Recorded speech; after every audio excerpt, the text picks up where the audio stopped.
ألا تخافوا ولا تحزنوا وأبشروا بالجنة التي كنتم توعدون.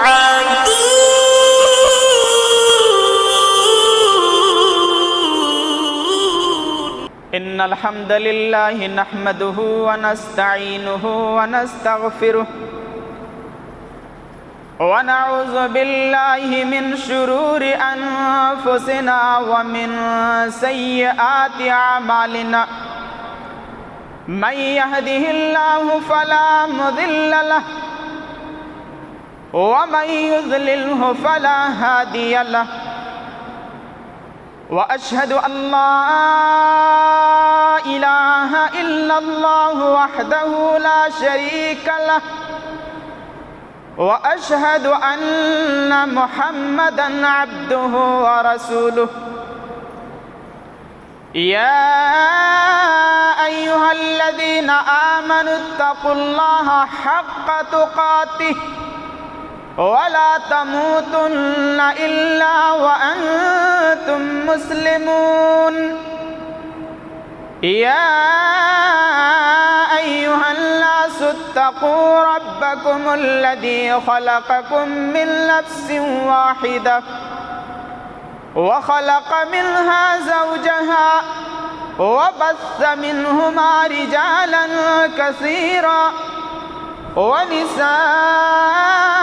واتقوا الله الذي تساءلون به والأرحام إن الله كان عليكم رقيبا.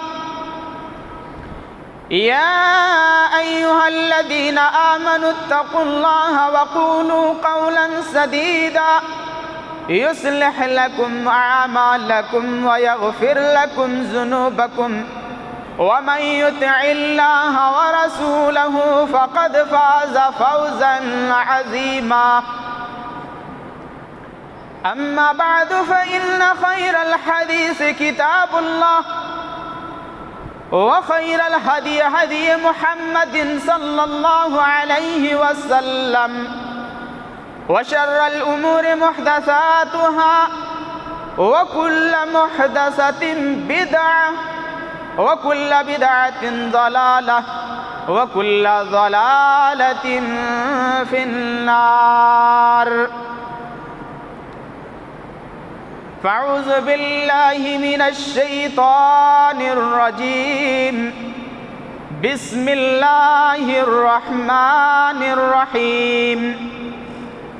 إن الذين قالوا ربنا الله ثم استقاموا تتنزل عليهم الملائكة ألا تخافوا ولا تحزنوا وأبشروا بالجنة التي كنتم توعدون.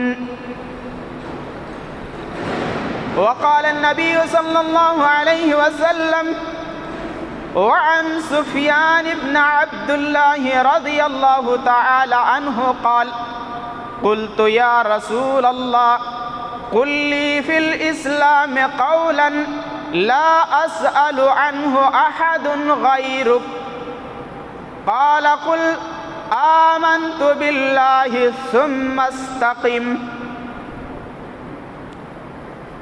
حاضرین جمعہ و جماعت، اسلامی بھائیوں اور پردہ نشین خواتین اسلام، سب سے پہلے پہل اس اللہ تبارک و تعالیٰ کی تعریف و توصیف، بڑائی اور بزرگی ہو جو سارے کائنات کا خالق اور مالک ہے. وہ اللہ تبارک و تعالیٰ جن کے ہاتھ میں ساری دنیا کی بادشاہت ہے، وہ اللہ تبارک و تعالیٰ جو سارے کائنات کے نظام کو چلاتا ہے، وہ اللہ تبارک و تعالیٰ جو قیامت کے دن کا مالک ہے. اس اللہ رب العزت نے ہم بنی نوع انسان کو اس دنیا میں پیدا کرنے کے بعد یوں ہی بیکار نہیں چھوڑا، بلکہ اس اللہ رب العزت نے ہم بنی نوع انسان کو صراط مستقیم کی طرف گامزن کرنے کے لیے بے شمار انبیاء کرام کا نزول کیا۔ ان سارے انبیاء کرام پر اللہ تبارک و تعالیٰ کا ہزارہاں ہزار کروڑوں کروڑ درود و سلام کی بارش نازل فرما۔ خصوصاً آخری کڑی جناب محمد الرسول اللہ صلی اللہ علیہ وسلم کی ذات گرامی پر اللہم صلی وسلم وبارک علیہ۔ حاضرین جمعہ، میں نے خطبہ مسنونہ کے بعد آپ کے سامنے قرآن کریم کی ایک آیت اور اسی طرح سے حدیث رسول ایک مختصر سی حدیث آپ کے سامنے تلاوت کی ہے۔ اسی آیت اور حدیث کی روشنی میں آپ کے سامنے کچھ باتیں گوشے گزار کرنے کی کوشش کروں گا۔ رب العزت سے دعا کرتے ہیں کہ الہ رب العالمین ہم تمام مسلمانوں کو اس پر عمل پیرا ہونے کی توفیق عطا فرما، آمین۔ حضرات، اللہ رب العالمین نے اس دنیا میں انسانوں کو پیدا کیا، پیدا کرنے کے بعد صراط مستقیم کا راستہ بتلایا۔ قرآن اور حدیث کے نزول کے بعد ایک آدمی جب اس پر پوری طرح سے عمل کرتا ہے، عمل پیرا ہوتا ہے، تو ظاہر سی بات ہے رب العالمین کی طرف سے طرح طرح کی آزمائشیں آتی ہیں۔ رب العالمین ان کو آزماتا ہے۔ جو سچے مسلمان ہوگا، جو سچا ایمان والا ہوگا، اللہ رب العالمین ان کو آزمائے گا، ان کا امتحان لے گا۔ پھر جو آدمی اللہ رب العالمین کی آزمائش سے پورے ان کے امتحان میں کامیاب ہو گیا، وہ آدمی اللہ تعالیٰ کے یہاں جو ہے کامیاب ہو گیا۔ اس آدمی کے لیے فلاح اور بہبود ہے، اس آدمی کے لیے کامیابی اور کامرانی ہے۔ اللہ رب العالمین نے اس سے پہلے جتنے انبیاء کرام آئے اور اس سے پہلے جتنے صحابہ کرام آئے، ان سبوں کے دلوں کو رب العالمین نے آزمایا اور جانچا کہ کون ایمان میں پکے ہیں اور کون جھوٹے ہیں۔ تو ظاہر سی بات ہے رب العالمین کی طرف سے یہ آزمائش ہوگی۔ جو آدمی پوری طرح سے اس کے امتحان میں کامیاب ہو گیا، اس آدمی کے لیے دنیا میں بھی بھلائی ہے، آخرت میں بھی بھلائی ہے۔ اور ایسے لوگوں کے لیے اللہ تبارک و تعالی نے جنت کی بشارتیں سنائی ہیں۔ میں نے جو آیت کریمہ آپ کے سامنے تلاوت کی ہے، اس آیت میں اللہ رب العالمین نے ایک بشارت سنائی ہے کہ جن لوگوں نے کہا کہ اللہ تعالیٰ ایک ہے، اللہ پر ایمان لے آیا اور اس پر ثابت قدم رہا، اس پر استقامت اختیار کیا، تو ظاہر سی بات ہے ایسے لوگوں کے لیے آزمائشیں ہوں گے۔ اللہ تبارک و تعالی نے قرآن کریم کے اندر ارشاد فرمایا، ان الذین قالوا ربنا اللہ ثم استقاموا، بے شک ان لوگوں نے جن لوگوں نے کہا میرا رب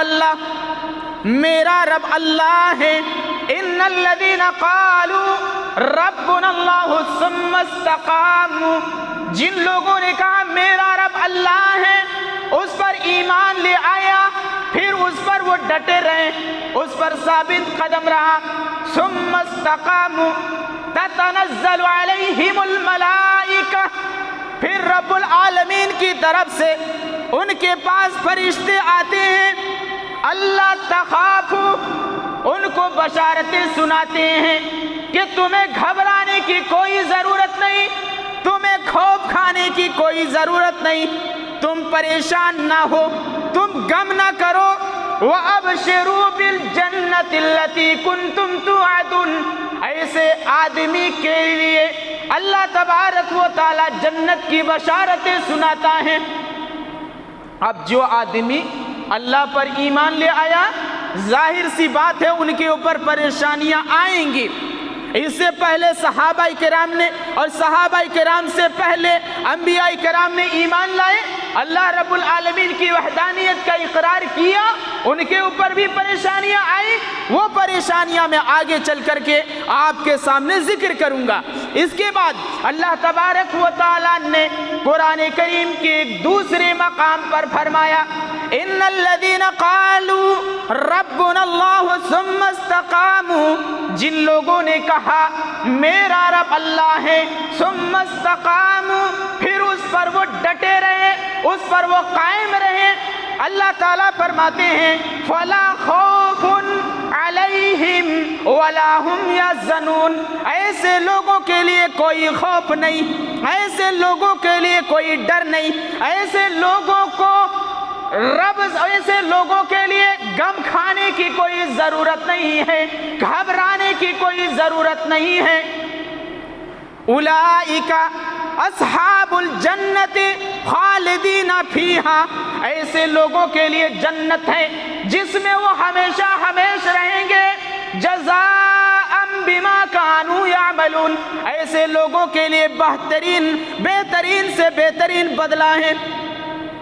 اور یہی نہیں بلکہ سفیان بن عبداللہ رضی اللہ تعالی عنہ نے اللہ کے نبی صلی اللہ علیہ وسلم سے کہا، اللہ کے نبی صلی اللہ علیہ وسلم ایک ایسی بات ہم کو بتلا دیجئے جس پر میں عمل کر لوں تو کسی سے پوچھنے کی ہمیں کوئی ضرورت نہیں ہے، اسلام میں سب سے بہترین بات ہم کو بتلا دیجئے۔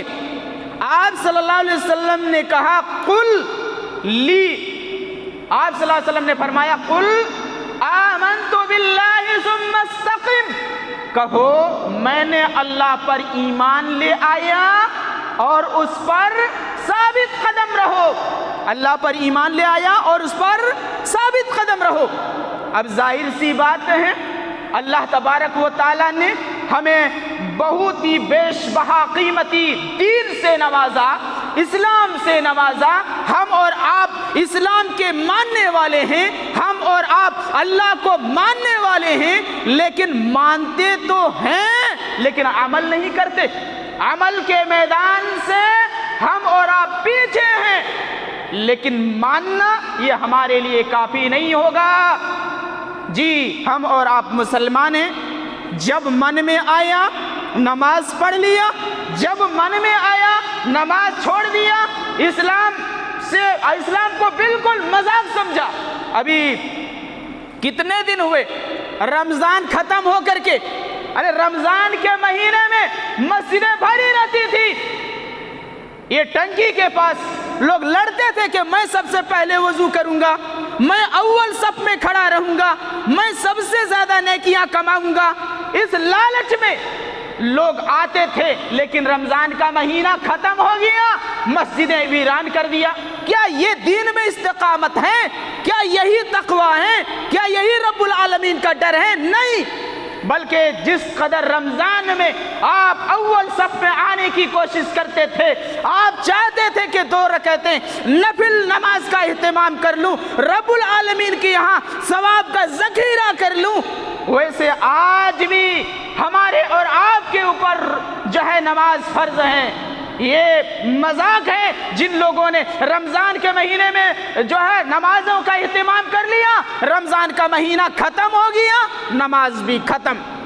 نہیں، یہ دین پر استقامت نہیں ہے، دین پر استقامت یہ نہیں ہے، بلکہ استقامت تو یہ ہے اس وقت بھی آپ نماز کا اہتمام کرتے تھے تو آج بھی آپ کو نمازوں کا اہتمام کرنا ہے، دیگر افعال الخیر کا جو ہے افعال الخیر کرنا ہے، ہر بھلائی کا کام کرنا ہے، برائی سے رکنا ہے، غیبت اور چغلی سے رکنا ہے، اس چیز کا نام ہے دین پر استقامت۔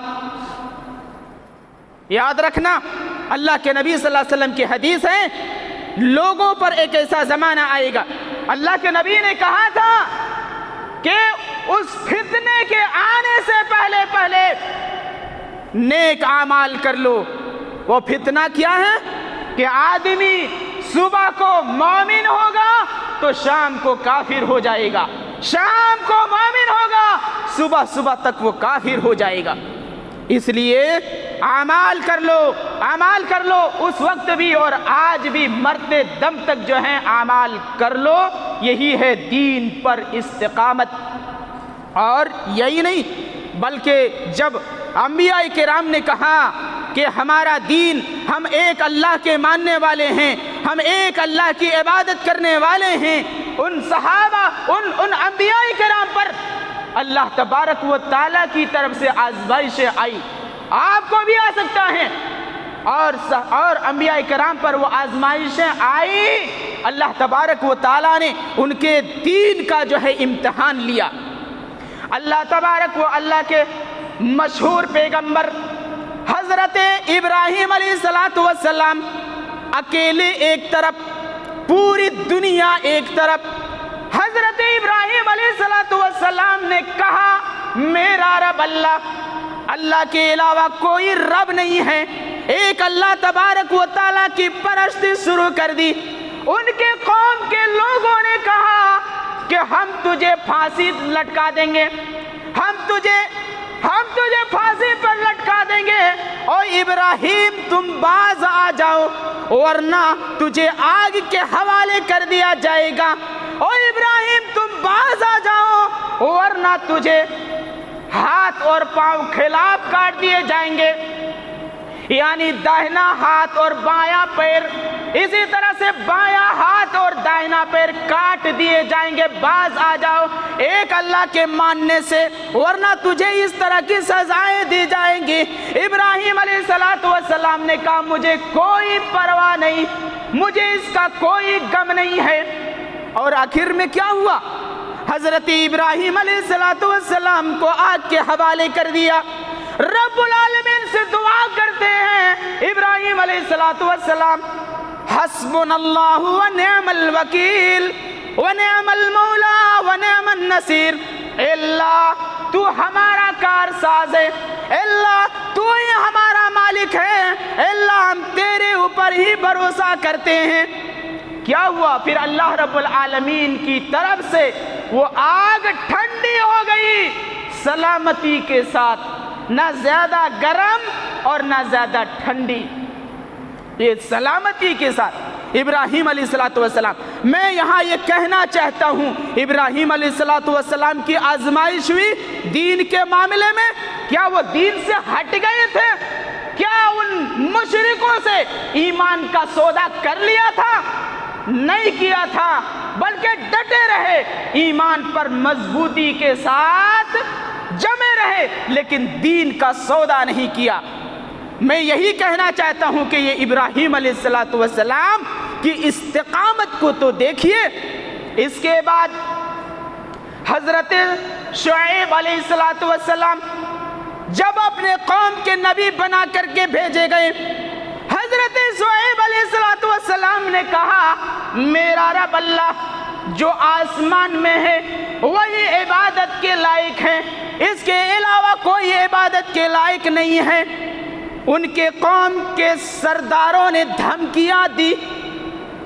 اللہ تبارک و تعالیٰ نے قرآن کریم کے اندر ارشاد فرمایا وَقَالَ الْمَلَأُ الَّذِينَ اسْتَكْبَرُوا مِنْ قَوْمِهِ، ان کے قوم کے متکبر سرداروں نے کہا لَنُخْرِجَنَّكَ يَا شُعَيْبُ، اے شعیب ہم تمہیں اپنی ہی زمین سے نکال دیں گے، او لتعودن فی ملتنا، یا پھر تم میرے دھرم میں پلٹ آؤ، میرے دین کی طرف لوٹ آؤ، ورنہ تجھے میں اپنی زمین سے نکال دیں گے اور ان لوگوں کو بھی نکال دیں گے جن لوگوں نے آپ کے ساتھ ایمان لایا۔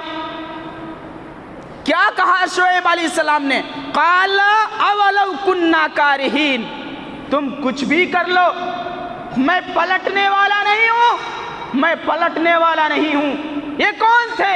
اپنے وقت کے پیغمبر حضرت شعیب علیہ السلام تھے، ان کو بھی ان کی زمین سے نکالنے کی دھمکیاں دی گئی، لیکن ایک اللہ کے ماننے والے اس کے ساتھ کسی کو شریک کرنے والے نہیں تھے۔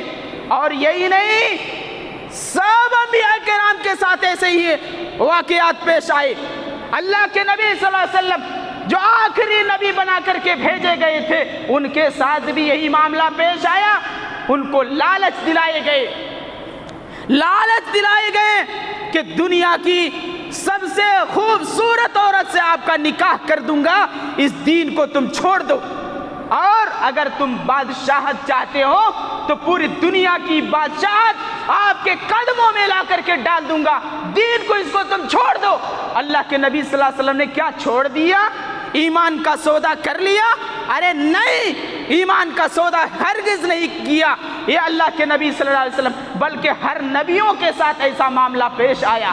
اللہ تبارک و تعالیٰ نے قرآن کریم کے اندر ارشاد فرمایا، وقال الذین کفروا لرسلہم، اور کافروں نے کہا اپنے وقت کے رسولوں سے، لنخرجنکم من ارضنا، ہم تمہیں اپنی زمین سے نکال دیں گے، او لتعودن فی ملتنا، یا پھر تم اس دین کو، ایک اللہ کی عبادت کو چھوڑ دو اور میرے دین کو قبول کر لو، ہمارے دین کی طرف تم پلٹ آؤ۔ لیکن ایسا نہیں کیا، بلکہ اللہ تعالیٰ نے فوراً وحی نازل کر دیا۔ کیا کہا؟ فَأَوْحَى إِلَيْهِمْ لَنُهْلِكَنَّ الظَّالِمِينَ، اللہ نے فوراً وحی کیا کہ ہم ان لوگوں کو ہلاک کر دیں گے، اور وَلَنُسْكِنَنَّكُمُ الْأَرْضَ مِنْ بَعْدِهِمْ ذَلِكَ لِمَنْ خَافَ مَقَامِي وَخَافَ وَعِيدِ، اور ہم تجھے اس زمین پر بادشاہت عطا کریں گے۔ کن لوگوں کے لیے؟ جو رب العالمین سے ڈرتا ہے اور اس کے دھمکیوں سے ڈرتا ہے، ایسے لوگوں کے لیے۔ میں یہاں یہ کہنا چاہتا ہوں کہ ان انبیاء کرام کے ساتھ ایسے حالات پیش آئے کہ ان کو ان کے زمین سے نکلنے پر مجبور کیا گیا کہ تم اس دین کو چھوڑ دو، نہیں تو تمہیں اس زمین سے نکال دیا جائے گا، تمہیں پھانسی دے دیا جائے گا، تمہیں آگ کے حوالے کر دیا جائے گا۔ لیکن انبیاء کرام اپنے دین پر ڈٹے رہے، اپنے پیر پر ذرہ بھی جنبش آنے نہیں دیا، جنبش تک آنے نہیں دیا۔ وہ تھے انبیاء کرام۔ اور یہی نہیں، آج صحابہ کرام کی تاریخ تو اٹھائیے، صحابہ کرام کی زندگیوں کو اٹھائیے، ایسے ایسے حالات سے گزرے ہیں کہ آپ اگر سنیں گے تو آپ کے رونگٹے کھڑے ہو جائیں گے۔ آپ نے سنا ہے نا حضرت بلال حبشی رضی اللہ تعالیٰ عنہ، جب انہوں نے اسلام قبول کیا، ایمان کو گلے لگایا، مشرکوں نے اتنا مارا کہ بے ہوش ہو جاتے تھے۔ حضرت بلال حبشی رضی اللہ تعالیٰ عنہ کو زمین میں، سخت ریتیلی زمین میں لٹا دیا کرتے تھے، اور ان سے کہتے تھے کہ اس اللہ تعالیٰ کو چھوڑ دو، نہیں تو تم کو ایسے ہی سزا ملے گی۔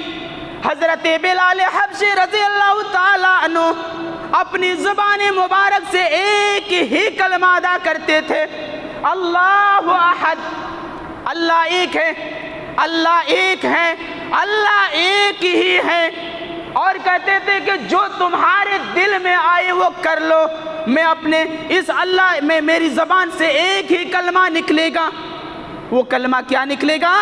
اللہ ایک ہی ہے۔ اور یہی نہیں، عرب کی زمین کا نام آپ نے سنا ہوگا، عرب کی دھرتی میں، عرب میں بہت ہی زیادہ گرمی ہوتی ہے، وہاں کی تپش کے بارے میں آپ جانتے ہوں گے، یہاں تو 43 ڈگری میں 40 ڈگری میں آدمی دھوپ میں کھڑا نہیں ہو سکتا، لیکن وہاں کی ریتیلی زمین کا کیا کہنا کہ وہاں جو دھوپ پڑتی ہے وہ 45 اور 50 سے پار کی جو ہے دھوپ ہوتی ہے۔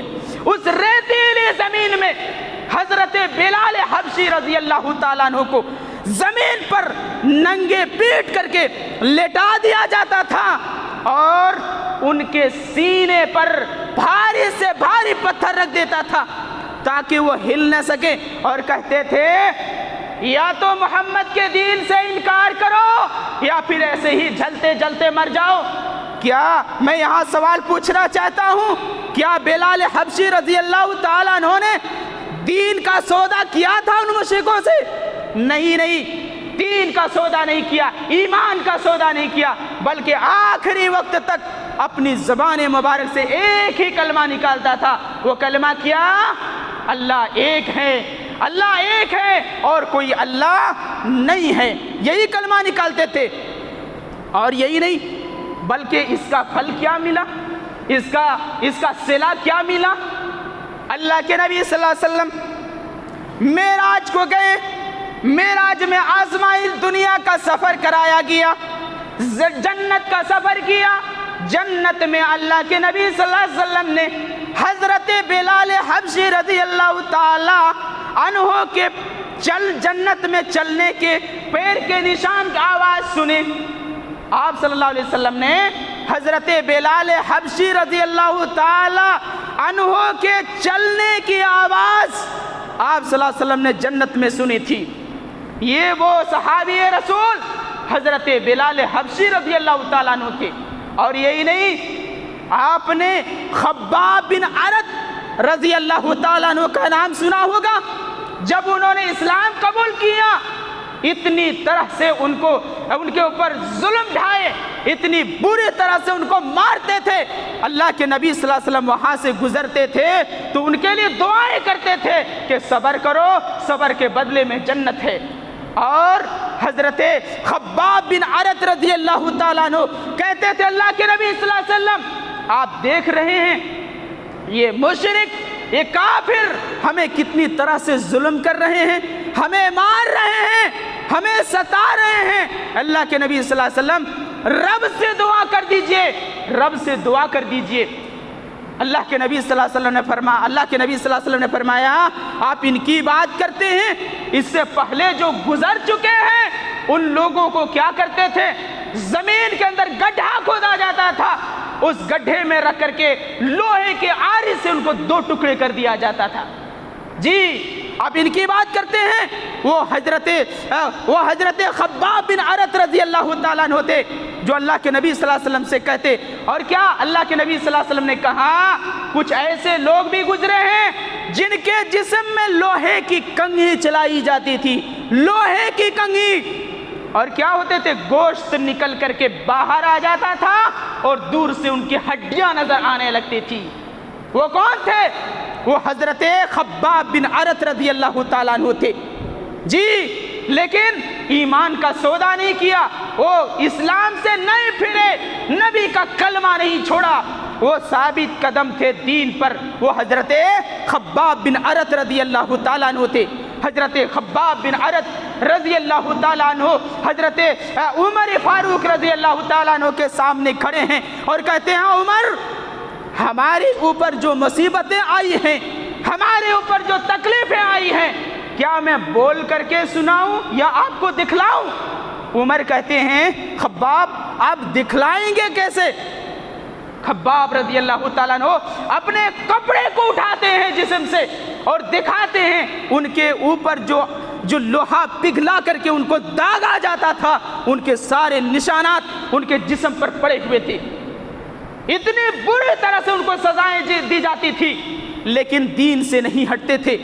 ایک اللہ کے ماننے والے تھے، ایک اللہ کی عبادت کرنے والے تھے، اپنے دین میں ذرہ برابر بھی آمیزش نہیں آنے دیا، کافروں کے ساتھ مل کر کے ایمان کا سودا نہیں کیا۔ وہ صحابہ کرام کا ایمان تھا۔ اور یہی نہیں، بے شمار صحابہ کرام ایسے ہیں جن کے ساتھ یہ تکلیفیں آئی ہیں اور ان تکلیفوں کا سامنا کرنا پڑا. اور یہی نہیں، مائیں اور بہنیں بھی آئی ہیں، ان کے لیے بھی ایک میسج ہے، ان کے لیے بھی ایک پیغام ہے. لوگ کہتے ہیں کہ ان کا ایمان کمزور ہے، عورتیں تو کمزور ہوتی ہیں. میں کہتا ہوں نہیں، اللہ کے نبی صلی اللہ علیہ وسلم کے زمانے میں جو صحابیات تھی ان کے اوپر بھی تکلیفیں آئی، ان کے بھی ایمان کی آزمائش ہوئی ہے.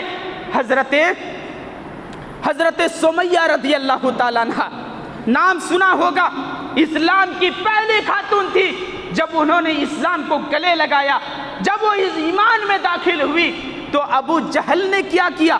ان کو مارا، اتنا مارا کہ ان کا برا حال کر دیا. بہت بے دردی سے ان کو مارا اور ستایا، لیکن دین نہیں چھوڑی. اور یہی نہیں بلکہ ان کے شرمگاہ میں ایسی برچی ماری جس کی وجہ سے وہ جہاں ان کی وفات ہو گئی، لیکن دین سے بالکل نہیں ہٹے. وہ کون تھی؟ اسلام کی پہلی خاتون حضرت سمیہ رضی اللہ تعالیٰ عنہا تھی، جو اسلام کے لیے سب سے پہلے اپنے جان کو اللہ کے حوالے کر دیا، شہید ہو گئی. جی وہ سمیہ رضی اللہ تعالیٰ عنہا تھی.